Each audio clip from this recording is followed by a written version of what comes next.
गया, ना ही 15 लाख अकाउंट च आना है, ना ही किसानां नूं उन्हां दी प्रोड्यूस दा डबल प्राइस मिलना है, और ना ही जिहड़ा बेरोजगारां नूं नौकरियां मिलनियां ने, और दूसरे जिस किस्म दे उन्हां दे इकरारनामे सारे वो पासे रह गए। पर मोदी नूं जिहड़ा वो पूरा फोकस बना के, और जिवें असीं पहले सैगमेंट डिस्कस कीता है, जिहड़ी नफरत मुसलमानां दे खिलाफ, पाकिस्तान दे खिलाफ, कश्मीरियां दे खिलाफ, हुण इहदे च इस गल दा ध्यान रहे भी भारत दे गवांढ दे विच जिहड़ा दूसरा मुल्क बांग्लादेश, जिहड़ा कि खुद इन्हां ने मुक्ति वाहिनी नां दी जिहड़ी राह दी क्रिएशन सी, और उस जमाने च शेख मुजीबुर रहमान जिहड़ा कि इन्हां दे इशारियां ते खेड रहा सी, उहनूं बंगबंधु भी इन्हां ने ही बनाया, और इवेंचुअली जिहड़ा मशरकी पाकिस्तान सी उसनूं तोड़ के ही बांग्लादेश बनाया। और बेशक बांग्लादेश च शेख मुजीबुर रहमान इन्हां दा जिहड़ा टाउट सी वो बहुती देर नहीं रहा, जियाउर रहमान आया, और बहुत जल्दी उत्थों दी फिजा पाकिस्तान तो भी पहला बांग्लादेश इस्लामिक मुल्क बने। और मैं कई बार देखदा कि भी कुछ पाकिस्तानी इंटैलेक्चुअल्स नूं भी मैं ये कहंदे सुने कि जी जदों बांग्लादेश बन गया तो जिहड़ी टू नेशन थ्योरी है वो फेल हो गई। इसदा मतलब है कि मजहब बाइंडिंग नहीं है, लोकां नूं एक थां ते रखण दे लई तहजीब बाइंडिंग है, कल्चर है। और बेशक बंगाली भी मुसलमान, और उन्होंने पहला पाकिस्तान का रेजोल्यूशन लिया सी, लेकिन वो अड हो गए। मतलब है कि टू नेशन थ्योरी फेल हो गई। पर मेरा ये सवाल हुंदा है भी कि बांग्लादेश जिन्हों बनाने लई इंडिया ने अपनी फौजी ताकत, एजेंसियां सारियां इस्तेमाल कीतियां, कि बांग्लादेश इंडिया वांग कोई फेक सैकुलर कंट्री बन गया? बांग्लादेश ने पाकिस्तान तो भी पहला अपने आप को इस्लामिक रिपब्लिक ऐलाने। सो जाहिर है भी ये आर्गूमेंट होल्ड नहीं करता, पर मैं ये देख रहा भी जिस बांग्लादेश नूं इन्हां ने खुद बनाया है, अज इन्हां दी जिहड़ी है चहेती उहदी शेख मुजीबुर रहमान दी डॉटर शेख हसीना, ਜਿਹੜੀਆਂ ਚੋਣਾਂ ਵੀ ਕੋਈ ਜਿਹੜੀ ਜਿੱਤੇ ਵੀ ਹੈ ਰਾਹ ਨਹੀਂ, ਜਿਵੇਂ ਲੰਕਾ ਦੇ ਵਿੱਚ ਉਹਨਾਂ ਨੇ ਆਪਣਾ ਕੰਮ ਕੀਤਾ, ਮਾਲਦੀਵਸ ਦੇ ਵਿੱਚ ਕੀਤਾ, ਨੇਪਾਲ 'ਚ ਫੇਲ ਹੋਏ, ਨੇਪਾਲ 'ਚ ਵੀ ਇਹ ਇੰਟਰਫੀਅਰ ਕਰਦੇ ਨੇ ਪੂਰੀ ਤਰ੍ਹਾਂ।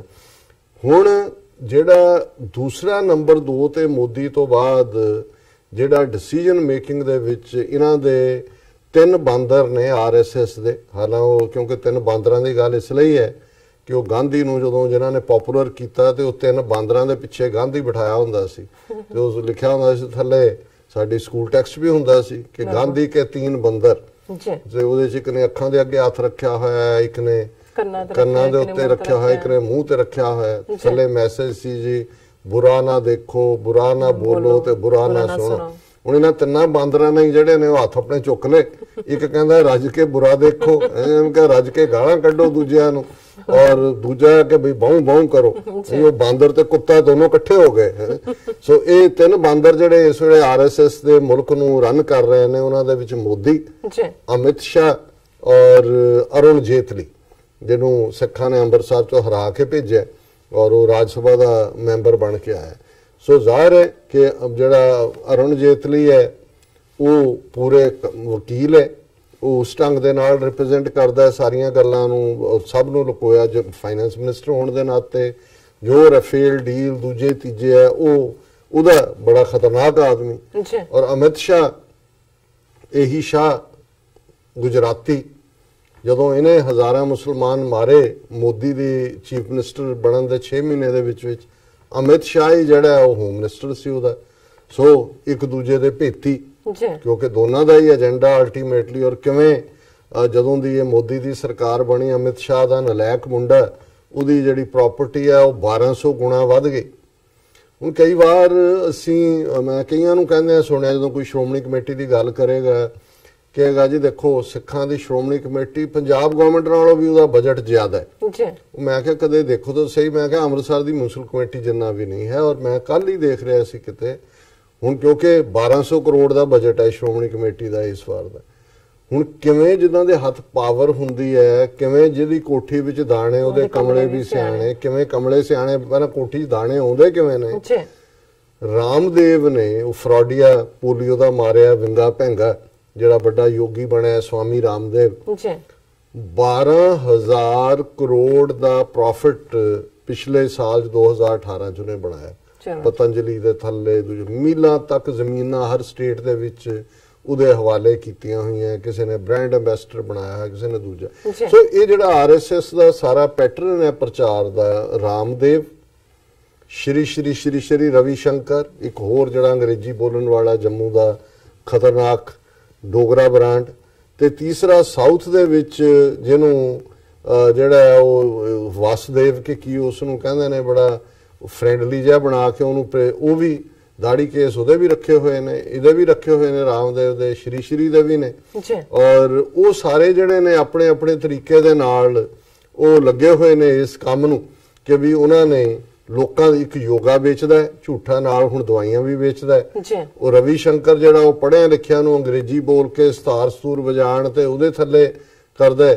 ਤੇ ਉਹ ਜਿਹੜਾ ਸਾਊਥ ਦੇ ਵਿੱਚ ਹੈ, ਉਹਦਾ ਮੈਨੂੰ ਨਾਮ ਭੁੱਲ ਗਿਆ, ਉਹ ਸਭ ਤੋਂ ਵੱਡਾ ਫਰਾਡ।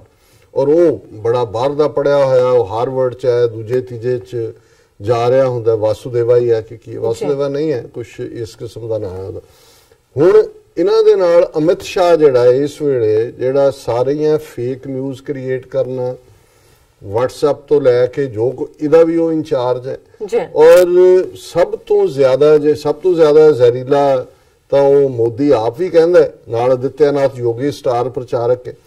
ਅਮਿਤ ਸ਼ਾਹ ਵੀ ਉਸ ਕਿਸਮ ਦਾ ਹੀ ਜ਼ਹਿਰ ਉਗਲ ਰਿਹਾ। ਔਰ ਕੱਲ ਉਹਨੇ ਜਦੋਂ ਵੈਸਟ ਬੰਗਾਲ, ਕਿਉਂਕਿ ਇਹਨਾਂ ਨੂੰ ਇਹ ਪਤਾ ਹੈ ਕਿ ਵੀ ਯੂਪੀ ਬਿਹਾਰ ਦੇ ਵਿੱਚ ਇਹਨਾਂ ਨੇ ਸੀਟਾਂ ਲੂਜ਼ ਕਰਨੀਆਂ ਨੇ, ਖਾਸ ਤੌਰ ਤੇ ਯੂਪੀ ਚ ਕੁਝ ਹੋਰ ਵੀ ਹਿੰਦੂ ਹਾਰਟਲੈਂਡ, ਔਰ ਇਹ ਹੋਪ ਕਰਦੇ ਨੇ ਕਿ ਵੈਸਟ ਬੰਗਾਲ ਦੇ ਵਿੱਚ ਜਿੱਥੇ 45 ਸ਼ਾਇਦ ਸੀਟਾਂ ਨੇ ਪਾਰਲੀਮੈਂਟ ਦੀਆਂ, ਔਰ ਵੈਸਟ ਬੰਗਾਲ ਇਸ ਲਈ ਵੀ ਬੜਾ ਕਰੂਸ਼ਲ ਹੈ ਕਿ ਉੱਥੇ ਆਲਮੋਸਟ 28-29% ਮੁਸਲਮਾਨਾਂ ਦੀ ਆਬਾਦੀ ਹੈ।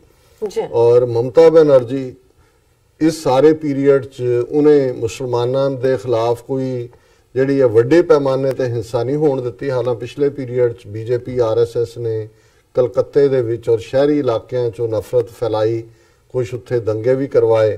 ਔਰ ਇਹ ਸਾਰੇ ਨੂੰ BJP ਕਿਵੇਂ ਕੈਸ਼ ਕਰਨਾ ਚਾਹੁੰਦੀ ਹੈ, ਉੱਥੇ ਉਹਨਾਂ ਨੇ ਸਭ ਤੋਂ ਵੱਡਾ ਇਸ਼ੂ ਬੰਗਾਲ 'ਚ ਵੀ ਔਰ ਨਾਰਥ ਈਸਟ 'ਚ ਵੀ ਉਹ ਬੰਗਾਲੀ ਸ਼ਰਨਾਰਥੀਆਂ ਦਾ ਰੱਖਿਆ। ਹੁਣ ਸ਼ਰਨਾਰਥੀ ਨਹੀਂ, ਇਲੀਗਲਸ, ਕਿ ਜੀ ਇਹ ਬੰਗਾਲੀ ਮੁਸਲਮਾਨ ਜਿਹੜੇ ਨੇ ਇਹਨਾਂ ਨੂੰ, ਔਰ ਜਿਹੜਾ ਇਹਨਾਂ ਨੇ ਉਹ ਬਿੱਲ ਪਾਸ ਕੀਤਾ ਹੋਇਆ ਨੈਸ਼ਨਲ ਰਜਿਸਟਰ ਆਫ ਸਿਟੀਜ਼ਨਸ, ਉਹਦੇ ਥੱਲੇ ਲੱਖਾਂ ਜਿਹੜੇ ਨੇ, ਲੱਖਾਂ ਉਹ ਡੀਫਰੈਂਚਾਈਜ਼ ਕਰ ਦਿੱਤੇ, ਅਸਾਮ 'ਚ ਕੀਤੇ ਹੋਏ ਨੇ, ਵੈਸਟ ਬੰਗਾਲ ਦੇ ਵਿੱਚ। ਔਰ ਜ਼ਾਹਰ ਹੈ ਮੁਸਲਮਾਨਾਂ ਤੋਂ ਵੋਟ ਦਾ ਹੱਕ ਹੋਣਾ, ਵੈਸਟ ਬੰਗਾਲ 'ਚ ਅਜੇ ਉਹਨਾਂ ਦੀ ਪੇਸ਼ ਨਹੀਂ ਚੱਲ ਰਹੀ। ਹੁਣ ਇਹਨਾਂ ਨੂੰ ਇਹ ਹੈ ਕਿ ਵੈਸਟ ਬੰਗਾਲ 'ਚ ਵੀ 45 ਦੀਆਂ ਕਰੀਬ ਜਿਹੜੀਆਂ ਸੀਟਾਂ ਨੇ ਕਿ ਵੀ ਇਹਦੇ 'ਚੋਂ ਅਸੀਂ ਜਿੰਨੀਆਂ ਵੱਧ ਤੋਂ ਵੱਧ ਖਿੱਚ ਸਕੀਏ ਤਾਂ ਕਿ ਖਸਾਰਾ ਪੂਰਾ ਹੋਏ ਯੂਪੀ ਬਿਹਾਰ ਵਾਲਾ। ਔਰ ਉੱਥੇ ਮੁਸਲਮਾਨਾਂ ਦੇ ਖਿਲਾਫ ਹੋਰ ਤਾਂ ਕੋਈ ਹੈ ਨਹੀਂ, ਕਿਉਂਕਿ ਮਮਤਾ ਬੈਨਰਜੀ ਦਾ ਸਖਤ ਹੈਂਡ ਹੈ, ਉਹ ਉਹਨੂੰ ਚੰਗੇ ਢੰਗ ਨਾਲ ਜੇ ਇਹਨੇ ਉਹ ਹਰਾਸ ਕਰਨ ਦੇ ਲਈ ਉਹਦੇ ਕੋਈ ਛਾਪਾ ਮਰਵਾਇਆ ਤਾਂ ਉਹਨੇ ਉਹ ਪੁਲਿਸ ਭੇਜ ਕੇ ਸਾਰੇ ਜਿਹੜੇ ਨੇ ਉਹ ਫੜ ਲਏ ਸੀ, ਇਨਕਮ ਟੈਕਸ ਵਾਲੇ ਸੀ ਕਿ ਕੌਣ ਸੀਗੇ, CBI ਸੀ ਸ਼ਾਇਦ। ਹੁਣ ਅਮਿਤ ਸ਼ਾਹ ਔਰ ਇਹ BJP ਦਾ ਪ੍ਰੈਜ਼ੀਡੈਂਟ, ਔਰ ਫਿਊਚਰ 'ਚ RSS ਨੂੰ ਕਦੇ ਮੋਦੀ ਨੂੰ ਪਾਸੇ ਕਰਨਾ ਪਿਆ ਤੇ ਇਹ ਜਿਹੜੇ ਤਿੰਨ ਬਾਂਦਰ ਨੇ ਉਹਨਾਂ ਦੇ ਵਿੱਚ ਅਰੁਣ ਜੇਤਲੀ ਦਾ ਤਾਂ ਕਦੇ ਪਿਆਰ ਨਹੀਂ ਲੱਗਾ, ਕਿਉਂਕਿ ਉਹ ਜਿੱਤਿਆ ਵੀ ਨਹੀਂ ਹੋਇਆ। ਅਮਿਤ ਸ਼ਾਹ ਜਿਹੜਾ ਉਹ ਨੈਕਸਟ ਆਪਣੇ ਆਪ ਨੂੰ ਹੁਣ ਉਹ ਪ੍ਰਾਈਮ ਮਿਨਿਸਟਰ ਕੈਂਡੀਡੇਟ ਦੇਖਦਾ ਮੋਦੀ ਤੋਂ ਬਾਅਦ। ਹੁਣ ਉਹਨੇ ਬੰਗਾਲ ਦੇ ਵਿੱਚ ਖਲੋ ਕੇ ਕਿਹਾ ਕਿ will remove every single infiltrator except Buddhists and Hindus। ਉਹਨੇ ਕਿਹਾ ਜੀ ਜੇ ਸਾਡੇ ਕੋਲ ਪਾਵਰ ਆਈ ਔਰ ਅਸੀਂ ਬੰਗਾਲ ਚੋਂ ਹਿੰਦੂ ਔਰ ਬੋਧੀ ਨੂੰ ਛੱਡ ਕੇ ਹਰ ਜਿਹੜਾ ਹੈ ਇਨਫਿਲਟ੍ਰੇਟਰ ਨੂੰ ਅਸੀਂ ਕੱਢ ਦੇਵਾਂਗੇ। ਮਤਲਬ ਉਹ ਜ਼ਾਹਰ ਧਮਕੀ ਦੇ ਰਿਹਾ ਵੀ ਸਾਰੇ ਮੁਸਲਮਾਨ ਜਿਹੜੇ ਨੇ ਬੰਗਲਾਦੇਸ਼ੀ ਉਹ ਅਸੀਂ ਕੱਢ ਦੇਵਾਂਗੇ। ਔਰ ਇਹਦੇ 'ਚ ਲਿਖਿਆ ਕਿ ਵੀ assuring implementation of national register of citizens in West Bengal, BJP President Amit Shah Thursday called illegal migrants from Bangladesh as termites। ਇਹ ਕਾਕਰੋਚ ਨੇ। ਔਰ ਜਦੋਂ ਤੁਸੀਂ ਡਾਕਟਰ ਸਟੈਨਲੇ ਗ੍ਰੈਮ ਉਹਨਾਂ ਨੇ 8 ਸਟੇजेस ਆਫ ਜੈਨੋਸਾਈਡ ਦਿੱਤੀਆਂ ਨੇ, ਜਿਹਨੂੰ UN ਨੇ ਵੀ ਮੰਨਿਆ ਹੋਇਆ, ਉਹ ਇੱਕ ਅੱਜ ਸਟੈਂਡਰਡ ਬਣ ਗਿਆ ਵੀ ਜੈਨੋਸਾਈਡ ਕਰਨ ਤੋਂ ਪਹਿਲਾਂ ਕੀ ਕੀਤਾ ਜਾਂਦਾ ਹੈ। ਸੋ ਉਹਦੇ 'ਚ ਜਿਹੜੇ ਡਿਫਰੈਂਟ ਸਟੇजेस ਨੇ, ਉਹਦੇ 'ਚ ਇੱਕ ਹੁੰਦਾ ਹੈ ਕਿ ਵੀ ਤੁਸੀਂ ਜਿਸ ਨੂੰ ਮਾਰਨਾ ਉਹਦੇ ਲਈ ਇਹ ਕ੍ਰੀਏਟ ਕਰੋ ਟਰਮੀਨੋਲੋਜੀ ਕਿ ਉਹ ਹਿਊਮਨ ਬੀਇੰਗ ਨਹੀਂ ਹੈ। ਬਿਲਕੁਲ। ਉਹਦੇ 'ਚ ਤੁਸੀਂ ਇਹ ਕਹੋ ਕਿ ਜੀ ਜਿਵੇਂ ਸਿੱਖਾਂ ਲਈ ਇਹ ਉਗਰਵਾਦੀ ਨੇ ਜੀ, ਹੁਣ ਉਗਰਵਾਦੀ ਦੇਸ਼ ਦੇ ਖਿਲਾਫ ਨੇ, ਉਹ ਮਾਰੇ ਜਾਣੇ ਚਾਹੀਦੇ ਨੇ।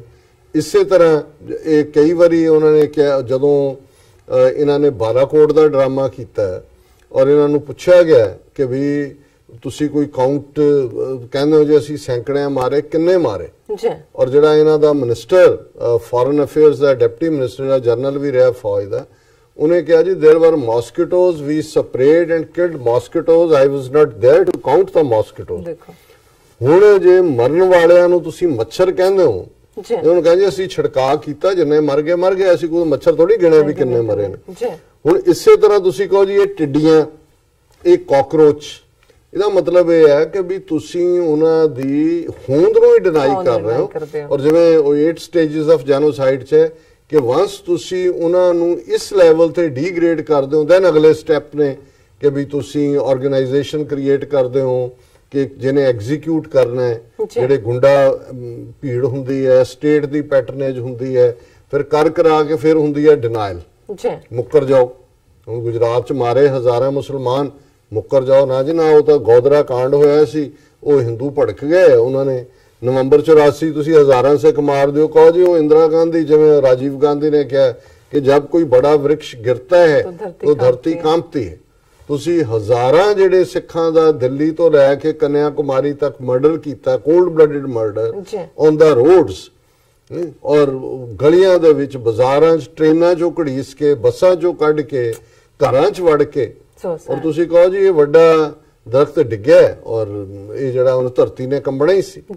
ਹੁਣ ਇਹ ਅਮਿਤ ਸ਼ਾਹ ਉੱਥੇ ਕਹਿ ਰਿਹਾ ਹੈ ਕਿ ਵੀ ਇਹ ਜਿਹੜਾ ਹੈ called illegal migrants from Bangladesh as termites, ਕਿ ਇਹ ਕੀੜੇ ਮਕੌੜੇ ਨੇ, and promise to throw them out of west Bengal after the BJP comes to power again for a second consecutive term। ਕਿ ਜੇ ਸਾਨੂੰ ਦੂਜੀ ਵਾਰੀ ਪਾਵਰ ਮਿਲੀ, ਅਸੀਂ ਇਹਨਾਂ ਸਾਰਿਆਂ ਨੂੰ ਕੱਢ ਕੇ ਜਿਹੜਾ ਵਾਪਸ ਬੰਗਲਾਦੇਸ਼ ਭੇਜਾਂਗੇ, ਇਹਨਾਂ ਕਾਕਰੋਚਿਸ ਨੂੰ, ਇਹਨਾਂ ਕੀੜਿਆਂ ਮਕੌੜਿਆਂ ਨੂੰ। ਇਹ ਹੁਣ ਬੰਗਲਾਦੇਸ਼ੀ ਵੀ ਦੇਖ ਲੈਣ ਕਿ ਇਹ ਜਿਹਦੇ ਨਾਲ ਆਪਣੀ ਲਾਇਲਟੀ ਤੇ ਯਾਰੀ ਇਹ ਸ਼ੇਖ ਹਸੀਨਾ ਦਿਖਾਉਂਦੀ ਹੈ ਕਿ ਇਹਨਾਂ ਦੀ ਕੀ ਇਹਨਾਂ ਬਾਰੇ ਅਪਰੋਚ। ਔਰ ਦਾ BJP stalwart however added that citizenship would be granted to every Hindu and Buddhist refugee। ਉਹਨੇ ਕਿਹਾ ਜੀ ਹਾਂ, ਜਿਹੜੇ ਇਹਨਾਂ ਮੁਲਕਾਂ ਚੋਂ ਆਇਆ ਕੋਈ ਹਿੰਦੂ ਹੈ ਜਾਂ ਬੌਧੀ ਹੈ, ਉਹਨੂੰ ਅਸੀਂ ਸਿਟੀਜ਼ਨਸ਼ਿਪ ਦੇਵਾਂਗੇ। ਔਰ ਐਕਚੁਅਲੀ ਜਿਹੜਾ national register of citizens act ਬਣਾਇਆ, ਉਹਦੇ 'ਚ ਮੈਂਸ਼ਨ ਹੀ ਇਹ ਹੈ, ਹਿੰਦੂ ਔਰ ਬੌਧੀ, ਔਰ ਕੋਈ ਜਿਹੜਾ ਉਹ ਮੁਸਲਮਾਨਾਂ ਦੇ ਲਈ ਕੋਈ ਥਾਂ ਨਹੀਂ ਹੈ। ਫਿਰ ਉਹਨੇ ਅਗੇਨ ਇਹ ਕਿਹਾ ਕਿ ਵੀ ਦਾ ਇਲੀਗਲ ਇਮੀਗ੍ਰੈਂਟਸ ਆਰ ਲਾਈਕ ਟਰਮਾਈਟਸ, ਇਹ ਜਿਹੜੇ ਗੈਰ ਕਾਨੂੰਨੀ ਆਉਣ ਵਾਲੇ ਨੇ, ਇਹ ਕੀੜੇ ਮਕੌੜੇ ਨੇ। They are eating the grain that should go to the poor, they are taking our jobs। ਕਿ ਜੇ ਸਾਡੀਆਂ ਨੌਕਰੀਆਂ ਲੈ ਰਹੇ ਨੇ, ਇਹ ਜਿਹੜਾ ਅੰਨ ਇਹ ਖਾ ਰਹੇ ਨੇ ਉਹ ਗਰੀਬਾਂ ਨੂੰ ਮਿਲਣਾ ਚਾਹੀਦਾ। ਉਹ ਅੰਨ ਤਾਂ ਤੁਹਾਡੇ ਲੈ ਕੇ ਤੁਹਾਡੇ ਮੋਦੀ ਤੇ ਕੋਈ ਲਲਿਤ ਮੋਦੀ, ਕੋਈ ਨੀਰਵ ਮੋਦੀ, ਕੋਈ ਮਲਾਇਆ ਮੋਦੀ, ਗੁਜਰਾਤੀ, ਤੁਸੀਂ ਬੇਈਮਾਨ ਬਾਣੀਓ, ਲੁੱਟ ਕੇ ਖਾ ਗਏ ਹੋ, ਵੈਸੇ ਵੀ ਲੁੱਟਦੇ ਹੋ ਸਦੀਆਂ ਤੋਂ ਲੋਕਾਂ ਨੂੰ, ਲਾਈਕ ਜੌਂਕਾਂ ਬਣੇ ਹੋਏ। ਔਰ ਤੁਸੀਂ ਟੈਕਸ ਪੇਅਰ ਮਨੀ ਦੇ ਕਈ ਹਜ਼ਾਰ ਕਰੋੜ ਕੱਲਾ ਲੈ ਕੇ ਫਿਰ ਨੋਟਬੰਦੀ ਦੇ ਨਾਂ ਥੱਲੇ ਤੁਸੀਂ ਕਿਵੇਂ ਦੌਲਤ ਇਕੱਠੀ ਕੀਤੀ ਹੈ।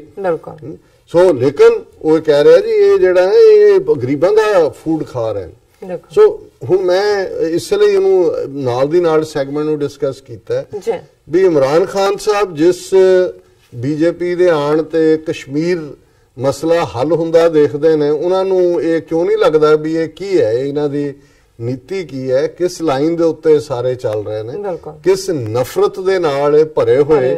ਇਹ ਤਾਂ ਕਿਸੇ ਨੂੰ ਕਿਸੇ ਦੀ ਹੋਂਦ ਦੂਸਰੇ ਦੀ ਹਿੰਦੂਆਂ ਤੋਂ ਬਿਨਾਂ ਮੰਨਣ ਨੂੰ ਤਿਆਰ ਨਹੀਂ। ਸੋ ਇਹਨਾਂ ਦੇ ਨਾਲ ਤੁਸੀਂ ਕਿਸ ਕਿਸਮ ਦਾ ਇਹਨਾਂ ਦੇ ਉੱਤੇ ਜਿਹੜਾ ਹੈ ਯਕੀਨ ਕਰੋਗੇ? ਹਾਂ, ਯਕੀਨ ਤਾਂ ਦੂਰ ਦੀ ਗੱਲ ਹੈ, ਈਵਨ ਇਹਨਾਂ ਨੂੰ ਕੋਈ ਕਿਸੇ ਪਾਸਿਓਂ ਬੈਨੀਫਿਟ ਆਫ ਡਾਊਟ ਦੇਣਾ ਵੀ ਜਿਹੜਾ ਇਹ ਕੋਈ ਸਿਆਣਪ ਵਾਲੀ ਗੱਲ ਨਹੀਂ ਹੈ। ਜੀ ਡਾਕਟਰ ਸਾਹਿਬ, ਬਿਲਕੁਲ ਇੱਥੇ ਲੈਣੇ ਬ੍ਰੇਕ ਪੇਜ ਤੋਂ ਪਹਿਲਾਂ ਅਸੀਂ ਆਪਣੇ ਦਰਸ਼ਕਾਂ ਤੇ ਸਰੋਤਿਆਂ ਨੂੰ ਫਿਰ ਦੁਬਾਰਾ ਅਪੀਲ ਤੇ ਬੇਨਤੀ ਕਰ ਦਈਏ।